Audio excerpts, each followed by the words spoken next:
తెలుగు వారి number 1 choice Telugu matrimony.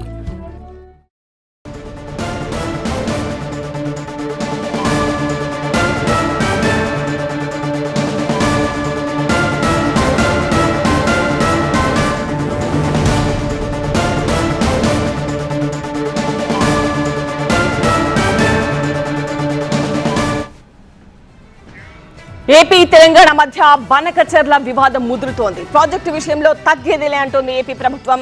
బనకచెర్లపై పోరాటానికైనా సిద్ధమంటోంది ఇటువైపు రేవంత్ సర్కార్. నీటి హక్కుల కోసం ఏ పోరాటానికైనా సిద్ధమంటున్నారు ఉత్తమ్ కుమార్ రెడ్డి. రాజకీయం కోసమే ప్రాజెక్టుపై మాట్లాడుతున్నారని నిమ్మల విమర్శిస్తున్నారు. ప్రాజెక్టుపై కేంద్రాన్ని సంప్రదిస్తున్నాయి ఇరు రాష్ట్రాలు.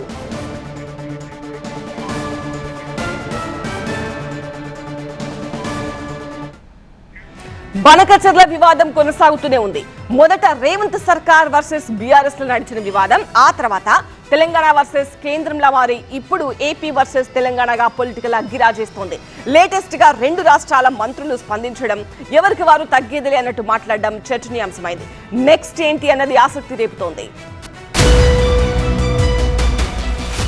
బనకచెర్ల ప్రాజెక్టుపై తెలుగు రాష్ట్రాల్లో పొలిటికల్ భగభగలు కంటిన్యూ అవుతున్నాయి. ఓవైపు ప్రాజెక్టు నిర్మాణంపై ఏపీ దూకుడుగా ముందుకు వెళ్తుంటే, ఇటు తెలంగాణ మాత్రం ఎలాగైనా అడ్డుకోవాలంటూ ప్రయత్నాలు ముమ్మరం చేస్తోంది. సాయం కావాలని ఒకరు, ప్రాజెక్టును నిలిపివేయాలని మరొకరు కేంద్ర పెద్దలను సంప్రదిస్తుండడం చర్చనీయాంశమైతే, రెండు రాష్ట్రాల్లోనూ నేతల మాటలు రాజకీయ రచ్చలేపుతున్నాయి. ప్రాజెక్టును అడ్డుకోవడానికి ఎంత చేయాలో అంతా చేశామంటూ మొన్ననే బనకచెర్లపై స్పందించిన తెలంగాణ నీటిపారుదల శాఖ మంత్రి ఉత్తమ్ శుక్రవారం మరోసారి ఘాటుగా రియాక్ట్ అయ్యారు. నీటి హక్కుల కోసం ఎలాంటి పోరాటానికైనా సిద్ధమన్నారు. జనవరిలోనే అభ్యంతరాలను కేంద్ర ఆర్థిక మంత్రి నిర్మలా సీతారామన్ దృష్టికి తీసుకువెళ్లామన్నారు. విభజన చట్టాన్ని ఏపీ అనుసరించట్లేదన్న ఆయన డీపీఆర్ లేకుండానే నిర్మాణం చేపడుతోందని ఆగ్రహం వ్యక్తం చేశారు. గురువారం నాటి కేబినెట్లోనూ బనకచెర్లపై చర్చించామన్న ఆయన చట్ట వ్యతిరేకంగా కేంద్రం అనుమతులివ్వదని భావిస్తున్నట్లు తెలిపారు. ఉత్తమ్ కుమార్ రెడ్డి వ్యాఖ్యలపై ఇటు ఏపీ జలవనరుల శాఖ మంత్రి నిమ్మల రామానాయుడు స్పందించారు. బనకచెర్ల ప్రాజెక్టుతో తెలంగాణకు ఎలాంటి ఇబ్బంది లేదని మంత్రులకు తెలిసినా రాజకీయాల దృష్ట్యా మాట్లాడుతున్నారని అన్నారు. దయచేసి ప్రాజెక్టుకు సహకరించాలని తెలంగాణ ప్రభుత్వాన్ని కోరారు. వాళ్ళకి కూడా నాకు తెలుసుండి పర్సనల్ గా అబ్జెక్షన్ ఏమీ ఉండదు, ఎందుకంటే వాళ్ళకు కూడా వాస్తవాలన్నీ తెలుసు. కాకపోతే ఆ రాష్ట్రంలో వాళ్ళకి ఏంటంటే ఓటింగ్ ఎలక్షన్స్ వాళ్ళు మేనేజ్మెంట్ కోసం వాళ్ళు చేసేట్టు ప్రయత్నం అని చెప్పేమో అని నేను వ్యక్తిగతంగా అనుకుంటూ ఉన్నటువంటి పరిస్థితి. ఎవరికి కూడా ఉపయోగపడేటువంటి వీరు మన కింద దిగువన ఇంకెవరు ఉపయోగించుకునే వాళ్ళు కూడా లేరు. డైరెక్ట్గా సముద్రంలో పోతుంది, ఉప్పు నీరులో కలిసిపోతుంది.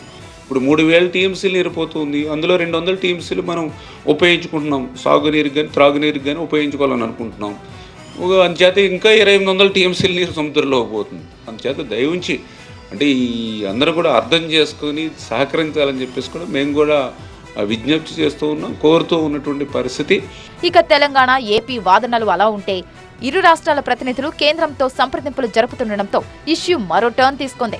81,000 కోట్లతో నిర్మించ తలపెట్టిన ప్రాజెక్టు విషయంలో ఇప్పటికే పలుమార్లు కేంద్ర మంత్రులను కలిశారు సీఎం చంద్రబాబు. ప్రాజెక్టుపై ఏపీ అధికారులు సైతం కేంద్ర ఆర్థిక శాఖ కార్యదర్శికి ప్రెజెంటేషన్ కూడా ఇచ్చారు. కేంద్రం సానుకూలంగా ఉందని, సహాయం అందించేందుకు సిద్ధంగా ఉన్నట్లు చెబుతున్నారు. ఇటు తెలంగాణ మాత్రం ప్రాజెక్టును ఎట్టి పరిస్థితుల్లో ఆపే తీరుతామంటోంది. అభ్యంతరాలపై జనవరిలోనే కేంద్రానికి లేఖ రాశామంటోంది రేవంత్ సర్కార్. ఆ లేఖపై కేంద్ర మంత్రి సిఆర్ పాటిల్ స్పందించారని, త్వరలోనే ప్రాజెక్టును పరిశీలిస్తామన్నారని చెబుతోంది. అంతేకాదు, ఇష్యూ నిర్మలా సీతారామన్ దృష్టిలోనే ఉందన్నారు మంత్రి ఉత్తమ్ కుమార్ రెడ్డి. మొత్తంగా ఈ బనకచెర్ల వివాదం ఇంకెంత దూరం వెళ్తుంది? ఇరు రాష్ట్రాల నుంచి వస్తున్న నేతలను కలవడమే కాదు, లెటర్లను సైతం తీసుకుని పరిశీలిస్తున్న కేంద్ర పెద్దలు ఈ వివాదానికి ఎలా ఫుల్ స్టాప్ పెట్టబోతున్నారు? అసలు ప్రాజెక్టు ముందుకు సాగుతుందా అన్నది ఆసక్తికరంగా మారింది. తెలుగు వారి నంబర్ 1 చాయిస్ తెలుగు మ్యాట్రిమోనీ.